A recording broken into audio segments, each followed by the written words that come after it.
રાજકોટના દાણાપીઠ વિસ્તારમાં મસ્જિદની બાજુમાં આવેલી દુકાનો ભાડા પેટે વેપારીઓ વર્ષોથી દુકાન ચલાવે છે, ત્યારે આ દુકાનો દ્વારા વર્ષોથી તેઓ રોજગાર મેળવી રહ્યા છે. ત્યારે કાલ સાંજે વકફ બોર્ડનો ઓર્ડર બતાવી એક ટોળા દ્વારા દુકાનના તાળા તોડી દુકાનનો સામાન રોડ પર ફેંકી દઈને દુકાન ખાલી કરાવી હતી. ત્યારે તોડફોડ કરવાને મામલે પોલીસ દ્વારા 5 શખ્સોની અટકાયત કરવામાં આવી છે.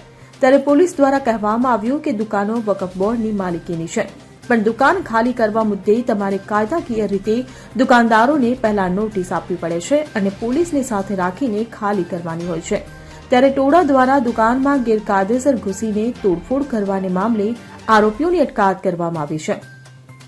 રાજકોટમાં વકફ બોર્ડના નામે દુકાનો ખાલી કરાવવાનો મામલે ભાજપના ધારાસભ્ય ડોક્ટર દર્શિતા શાહે આ સમગ્ર મામલે પોલીસ કમિશનર સાથે મુલાકાત કરી પ્રતિક્રિયા આપી હતી. પોલીસ કમિશનરની રજૂઆત કરતા ધારાસભ્ય દર્શિતા શાહે જણાવ્યું હતું કે આ ઘટનાની ગંભીરતાથી લઈને ભવિષ્યમાં આવી ઘટનાઓ સામે ન આવે તે માટે કડક કાર્યવાહી કરવામાં આવે. આ સાથે જ ઘટનાને લઈને હિન્દુ મુસ્લિમમાં વિવાદ વધારે વકરે નહીં તેનું ધ્યાન રાખવામાં આવે તેમ પણ તેમણે જણાવ્યું હતું. ગઈકાલે જે દાણાપીઠમાં 3 દુકાનદારોના દુકાનના તાળા તોડીને એમનો સામાન જે બહાર મૂકવામાં આવ્યો છે એ બાબતની ગંભીરતા લઈને આજે પોલીસ કમિશનર સાહેબને હું અને અમે મળવા ગયા હતા અને એ બાબતે ધ્યાનમાં આવતા આ બાબતની ગંભીરતા લેવામાં આવે અને આ બાબતને ભવિષ્યમાં આવા કોઈ પણ બનાવ ન બને વિસ્તારમાં એ બાબતની તકેદારી રાખી અને એ સામે કડક કાર્યવાહી કરવામાં આવે એ બાબતે પોલીસ કમિશનર સાહેબને રજૂઆત કરવામાં આવી છે. વકફ બોર્ડના કંઈક નિયમ હોય છે, પરંતુ વકફ બોર્ડના નામે વેરઝેર ક્યાં છે?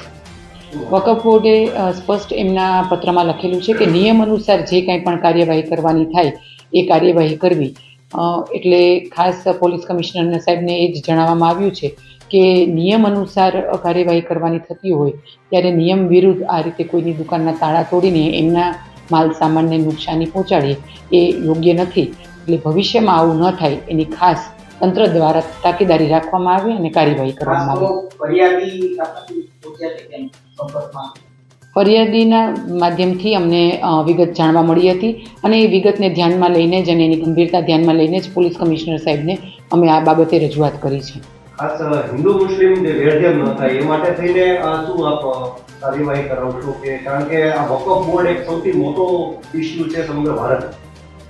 હિન્દુ મુસ્લિમ વચ્ચે શાંતિ જળવાઈ રહે અને પરસ્પર બંને સાથે કામ કરી શકે અને શાંતિથી કામ કરી શકે અને એવું કોઈ તંગદિલભર્યું વાતાવરણ ન થાય એ માટે થઈને પોલીસ કમિશનર સાહેબને શાંતિને સલામતીભર્યું વાતાવરણ રહે એ માટે થઈને એમને ધ્યાને વાત મૂકવામાં આવી છે. ખાસ વાણિયા વેપારી છે બધા વેપારીઓ અને ત્યાં દુકાને જતા પણ અત્યારે ડરી રહ્યા છે. દર દૂર ભરશો આપણને, કારણ કે સ્થળ ઉપર પણ એટલા અત્યારે એકત્રિત થયા.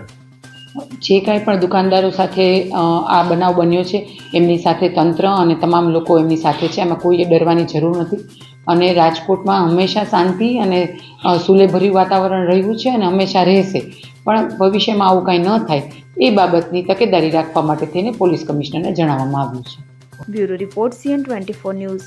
હવે જુઓ દેશ દુનિયાની તમામ ખબરો તમારી આંગળીના ટેરવે. ઉઠાવો મોબાઈલ અને Google Play Store પરથી ડાઉનલોડ કરો અમારી CN24 ન્યૂઝ મોબાઈલ એપ.